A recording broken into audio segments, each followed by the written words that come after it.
Robert, ಆ ಕುಮಾರನೆಂಬ ಕುನ್ನಿ ಮನೆಯಲ್ಲಿ ಮಲಗಿರುತ್ತಾನೆ. ಅವನನ್ನು ಹೇಗಾದರೂ ಮಾಡಿ ಅವನ ಕೈಕಾಲು ಕಟ್ಟಿ ಅವನ ಮನೆಯನ್ನು ಸುಟ್ಟು ಹಾಕಿ ಅವನನ್ನು ಹೊತ್ತುಕೊಂಡು ಬರಬೇಕು. ರಾಬರ್ಟ್, ಅವನು ತುಂಬಾ ಚಾಣಾಕ್ಷತನದ ಬುದ್ಧಿಯ ಮಗ.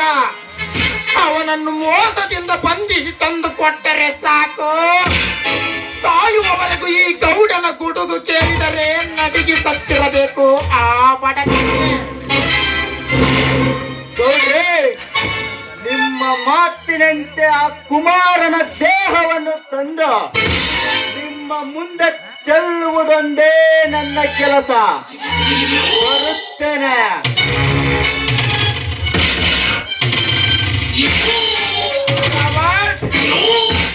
ನನಗೆ ಬೇಕಾಗಿರುವುದು ಆ ಚಟ್ಟ ಸೂಳೆಯ ಮಗ ಕುಮಾರ. ನಿನಗೆ ಬೇಕಾಗಿರುವುದು ಹಣ. ಕೆಲಸದ ಮುನ್ನ ನೀ ನನಗೇನು ಇರಬೇಕಾಗಿಲ್ಲ. ಕೆಲಸ ಮುಗಿದ ನಂತರ ನಾನೇ ಹಣ ಕೊಟ್ಟು ಕಳಿಸುವೆ. ಗೌಡ್ರೆ, ಈ ಹುಲಿ ಅಷ್ಟೊಂದು ಸಾಮಾನ್ಯವೆಂದು ತಿಳಿಯೋಣ. ಅವರೆಂತವರೇ ಇದ್ದಲ್ಲ, ಒತ್ತು ತಂದ ನಿಮ್ಮ ಪಾದದ ಮೇಲೆ ಚೆಲ್ಲುವೆ. ಬರ್ತೇನೆ ಗೌಡ್ರೆ.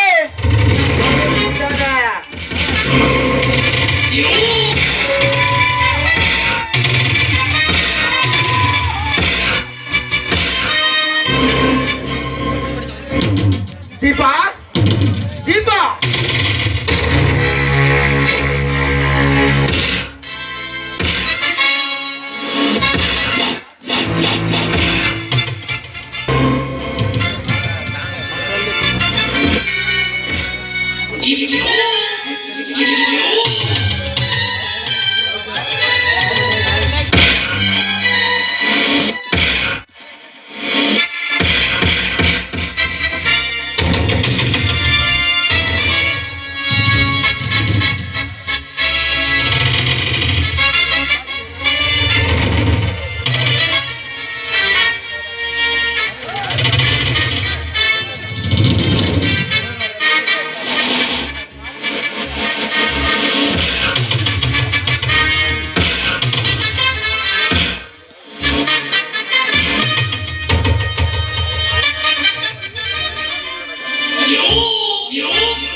ಏನ್ ಗೌಡ್ರಿ, ಏನ್ ಸಮಾಚಾರ?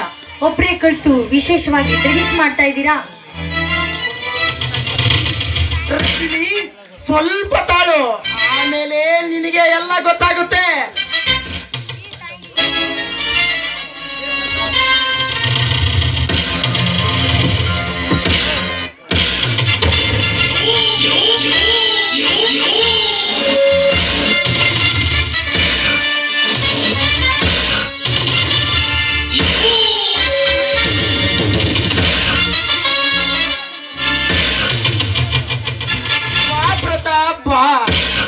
ದಾರಿಯನ್ನೇ ಕಾಯ್ತಾ ಇದ್ದೆ. ನೋಡು, ನಮ್ಮ ರಾಬರ್ಟ್ ಆ ಬಡ ಬಿಕಾರಿ ಕುಮಾರನನ್ನು ಹಿಡಿದು ತರಲು ಹೋಗಿದ್ದಾನೆ. ಅಲ್ಲಿ ನೋಡು, ಬಂದೇ ಬಿಟ್ಟ.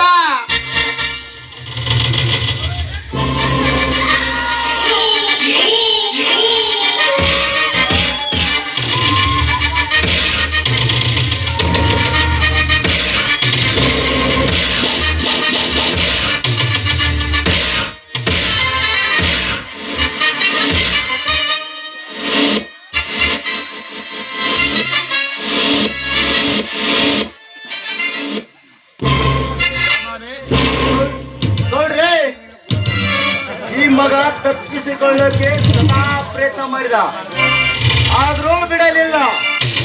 ಹೊತ್ತು ತಂದಿರುವೆ ನೋಡಿ ನೀವು ಹೇಳಿದ ಬೇಟೆಯನ್ನ.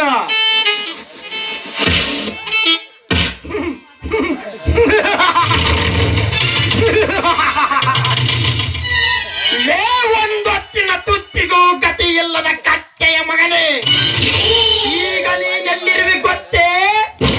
ನಿನ್ನ ಪಾಲಿನ ಯಾಮನ ಪಾದದ ಕೆಳಗೆ.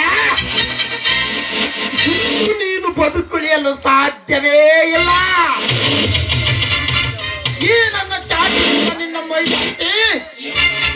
ಮೈಯಲ್ಲಿ ಹರಿಯುತ್ತಿರುವ ಬಿಸಿ ರಕ್ತವನ್ನೆಪ್ಪುಗಟ್ಟಿಸಿ ಸತ್ತ ನಿನ್ನ ದೇಹವನ್ನು ಹತ್ತು ನಾಯಿಗೆ ಹಂಚಲು ಒಂಟು ಹಾಕಿದ ಈ ಹುಲಿಯ ಕೈವಾಡ ನಿನಗೇನು ಗೊತ್ತು? ಏ ರಾಬರ್ಟ್, ಇವನ ಕಾಲು ಬಿಚ್ಚು, ಕೈ ಬಿಚ್ಚಬೇಡ. ಆಯ್ತು ಗೌಡ್ರಿ, ಅಷ್ಟೇ ಮಾಡ್ತೇನೆ.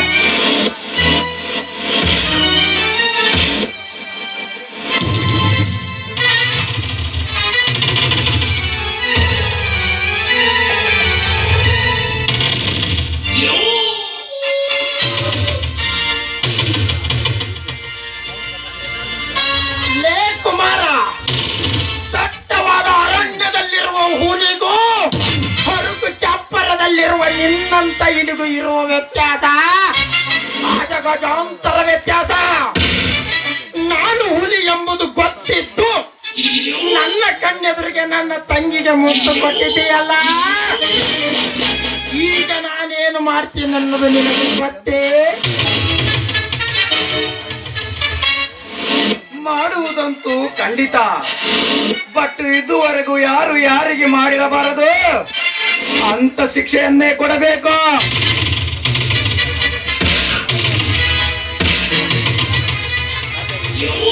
ಅಯ್ಯೋ ಪಾಪ, ಬಾಯಿ ಬಂದಾಗಿ ಬಿಟ್ಟಿದೆ.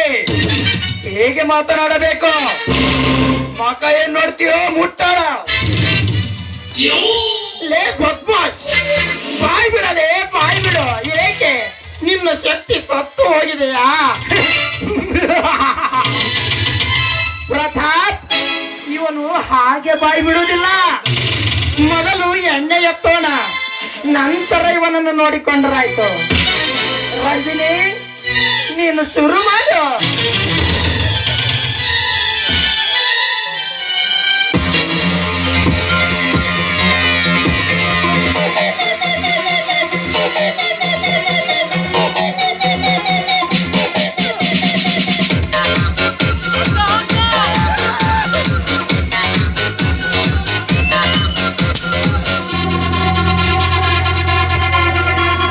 ಮತ್ತಲ್ಲಿ ಕುಡಿಯೋಣ ಬಾರೋ ಮಗ, ಚಿತ್ತಲಿ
ಲೇ ಬಚ್ಚೆ, ನೀನು ದೊಡ್ಡ ದಾದ ಅಂತ ತಿಳ್ಕೊಂಡ್ಬಿಟ್ಟಿದ್ದೀಯಾ? ಲೇ ಸೊಳ್ಳೆ ಮಕ್ಕಳು, ಏನಂದೆ? ನಮಗ ಕಟ್ಟ ಸೂಳೆ ಮಕ್ಕಳು ಅಂತೀಯ?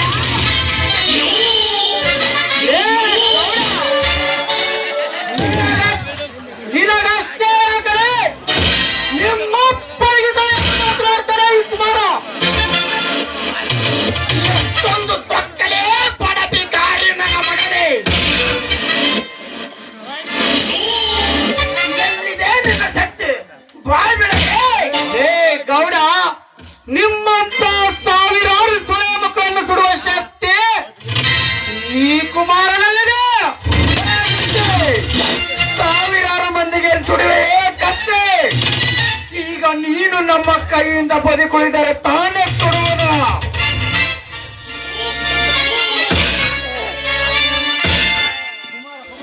ಏನು ಪಾಪಾತ್ಮ, ಏನ ಪಾಪ ಬಿಟ್ಟು ಕಳ್ಸೋಣ ಅಂದ್ರೆ ಬಾಯಿಗೆ ಬಂದ ಹಾಗೆ ಮಾತಾಡ್ತೇನೆ. ಸೊಕ್ಕಿಗೆ ಬಂದ ಕೋಣ. ಕಾಮದ ಮನವೇರಿದ ಸುಳೆ, ನಿನ್ನ ಕಾಮ ದಾಹ ನತ್ತಿಗೇರಿದ್ದರೆ ಈ ಊರಾಗ ಎಮಿಕೆಗೆ ಬಂದ ಹುಡುಗರು ಸಾಕಷ್ಟು. ಅವ್ರ ಹತ್ರ ಹೋಗಿ ನಿನ್ನ ಕಾಮ ದಾಹ ನೀಗಿಸಿಕೋ. ಆದರೆ ಈ ಕೆಟ್ಟ ಸೊಳೆ ಮಕ್ಕಳನ್ನ ಮಾತ್ರ ನಂಬಬೇಡ. ಕೇಳಿದ್ರೆ ಈ ಬಡ ಭಿಕಾರಿಯ ಮಾತು. ರಜನಿ, ನೀನು ಸುಮ್ಮನೆ ನಿಲ್ಲು. ಈ ಮಗ ದೊಡ್ಡ ಬಟ್ಟೆಯನ್ನು ಬಿಚ್ಚಿ ಚಿಂತಾಗಿ ಕತ್ತರಿಸಿ ನನ್ನ ಮನಸ್ಸಿಗೆ ಶಾಂತಿಯನ್ನು ಪಟ್ಟುಕೊಳ್ಳುತ್ತೇನೆ.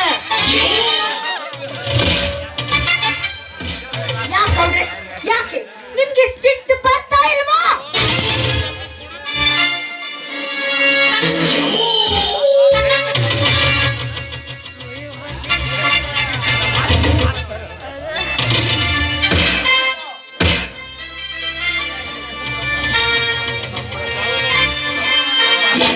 ಅದು ನಿಮ್ಮ ಅಪ್ಪನ ಕೈಯಿಂದಲೂ ಸಾಧ್ಯವಿಲ್ಲ ಗೌಡ ಪ್ರತಾಪ.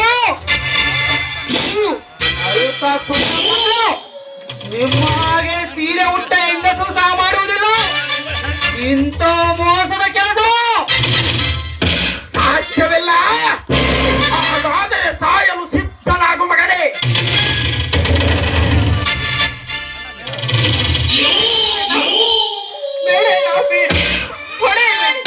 ಅವರು ಕೂಡ ಮನುಷ್ಯರೇ.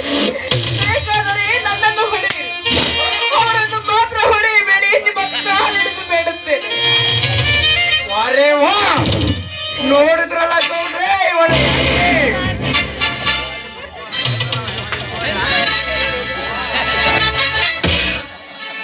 ದೀಪ, ನಿನಗೆ ಒಡ ಹುಟ್ಟಿದ ಅಣ್ಣನಿಗಿಂತ ಒಮ್ಮೆ ಮುದ್ದು ಕೊಟ್ಟವನು ಹೆಚ್ಚಾದನೆ. ಎಷ್ಟೇ ಆದರೂ ತಪ್ಪು ಸರಸವಾಡಿದ ಮಿಂಡನಲ್ಲವೇ ಈ ಬಂಡ ಸೂಳೆಯ ಮಗ. ಅಣ್ಣ, ಬಾಯಿಗೆ ಬಂದಂತೆ ಬೊಗಳಬೇಡ. ಅಣ್ಣ, ನಿನ್ನ ಕೈ ಮುಗಿತೀನಿ, ಅವರನ್ನು ಮಾತ್ರ ಹೊಡೆಯಬೇಡ. ನಾನು ನೀತಿಗೆಟ್ಟಿಲ್ಲ ಅಣ್ಣ. ಇನ್ನು ದಾರಿ ತಪ್ಪಿಲ್ಲ, ಇನ್ನು ಮೇಲೆ ದಾರಿ ತಪ್ಪುತ್ತೇನೆ ಎಂದು ನನ್ನೆದುರಿಗೆ ಎಡೆ ತಟ್ಟಿ ಹೇಳುತ್ತಿರುವೆ ಯಾಕತ್ತೆ?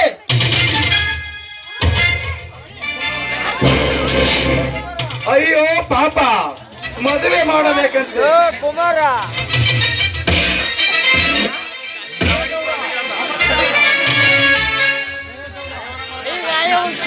ಏ ಗೌಡ, ಒಂದು ಅಬಲೆಯ ಹೆಣ್ಣು ಬಾಳೆಯನ್ನು ಹೊಡಿತೀಯಲ್ಲ. ನೀನ್ಯಾವ ಗಂಡಸಲೇ? ನೀನು ಗಂಡಸು ಆಗಿದ್ದರೆ ನನ್ನನ್ನ ಹೊಡಿ ಗೌಡ, ನನ್ನನ್ನ ಹೊಡಿ.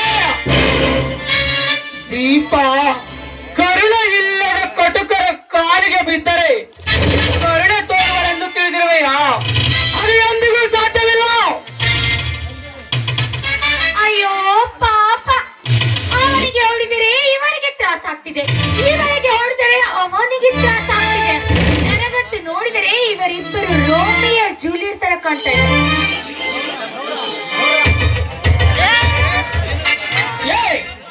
ನೀನೇನು ಮನುಷ್ಯನೋ ಅಥವಾ ಮೃಗನೋ? ಎಷ್ಟು ಹೊಡೆದರೂ ಕಣ್ಣಲ್ಲಿ ತೊಟ್ಟು ನೀರಿಲ್ಲ, ಮೇಲಾಗಿ ಸಹನೆಯ ಮಾತಿಲ್ಲ. ಎಷ್ಟು ಮಗನೇ. ಏ ಗೌಡ, ನನ್ನನ್ನು ತುಂಡು ತುಂಡಾಗಿ ಕತ್ತರಿಸಿದರು ಕಣ್ಣೀರು ಬರುವುದಿಲ್ಲ. ನಾವೆಂದೂ ನಿಮ್ಮಂತವರಿಗೆ ಶರಣಾಗುವುದಿಲ್ಲ. ಶರಣಾಗುವುದಿಲ್ಲ. ಹಾಗಾದರೆ ಸಾಯಲು ಸಿದ್ಧನಾಗು ಮಗನೇ. ಏ ಗೌಡ, ಕೇಳು. ಮನೆಯಲ್ಲಿ ಗೂಳಿಯಾಗಿ, ಊರಲ್ಲಿ ಹುಲಿಯಾಗಿ, ಬಡವರಿಗೆ ಬಂಧು ಆಗಿ, ನಿಮ್ಮಂತ ಸೊಕ್ಕಿನ ಶ್ರೀಮಂತರಿಗೆ ಶತ್ರುವಾಗಿ, ನಿನ್ನ ತಂಗಿಯ ಪ್ರೀತಮನಾಗಿ ಹುಟ್ಟಿ ಬಂದ ಈ ಗಂಡುಗಲಿ ಕುಮಾರನ ಪ್ರಾಣ ತೆಗೆಯುವುದು ಅಷ್ಟೊಂದು ಸಾಮಾನ್ಯವಲ್ಲ ಗೌಡ, ಅಷ್ಟೊಂದು ಸಾಮಾನ್ಯವಲ್ಲ. ಲೇ, ಈ ಗಂಡು ಬೇರುಂಡರ ಮುಂದೆ ನಿನ್ನ ಗುಂಡಗಿರಿ ಮಾತು ಸಾಧ್ಯವಿಲ್ಲ. ಮರೆಯಬೇಡ, ನೀನಿನ್ನು ಬದುಕಬಾರದ.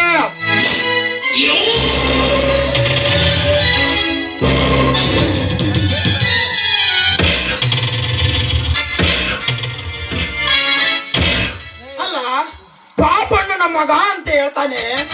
ಆ ಪಾಪಣ್ಣನ ವಂಶವನ್ನೇ ಸರ್ವನಾಶ ಮಾಡಿದ ಸೇಡಿನ ಸರ್ಪಗಳ ಮುಂದೆ ಸುಳ್ಳು ಬಗಳಬೇಡ. ನಿಜ ಹೇಳು, ನೀನು ಪಾಪಣ್ಣನ ರಕ್ತಕ್ಕೆ ಹುಟ್ಟಿದ್ದೀಯಾ ಇಲ್ಲ ನಿನ್ನ ತಾಯಿ ಪಾಪಣ್ಣನ ಹೆಸರಿನಲ್ಲಿ ಬೇರೆಯವನಿಗೆ ಸೆರಗು ಆಸೆ ಆಗಿದೆಯೇ? ನನ್ನ ಎತ್ತಮ್ಮನ ಹೆಸರನ್ನು ನೀವು ಮತ್ತೊಮ್ಮೆ ಎತ್ತಿದ್ದೆ ಆದರೆ ನಿಮ್ಮ ಕತ್ತು ಕತ್ತರಿಸಿ ಕತ್ತರಿಸಿ ಬಿಟ್ಟರು ಮಗನು. ಏನು ಬೇಕು? ಆಸ್ತಿ ಪತ್ರ ಬೇಕು ಅಥವಾ ಹೇಳ್ಬೇಕು? ಆಸ್ತಿ ಪತ್ರಕ್ಕೆ ಆಸೆ ಪಟ್ಟು ತಪ್ಪನ ಕೊಂದ ಸೇಡನ್ನು ಮರೆಯಬಹುದೆಂದು ತಿಳಿದಿರುವೆ ಗೌಡ. ನನಗೆ ಕಟ್ಟಿದ ಹಗ್ಗವನ್ನು ಬಿಚ್ಚಿದರು, ನಿಮ್ಮ ಪಾಪದ ಪಿಂಡವನ್ನು ಹರಿದು ತಿಂದು ನನ್ನ ಮನಸ್ಸಿಗೆ ತೃಪ್ತಿ ಪಡೆದಿದ್ದರೆ ನಾನೇಕೆ ಗಂಡುಗಲಿ ಕುಮಾರನಾಗಿ ಹುಟ್ಟಲೆ? ನಿಮ್ಮಿಬ್ಬರ ಪಾಲಿನ ಯಮ ನಾನೇ ಎಂಬುದನ್ನು ಮಾತ್ರ ಮರೆಬೇಡ. ಅರೇ ಬಚ್ಚೆ, ಸ್ವೀಕರಿಸು.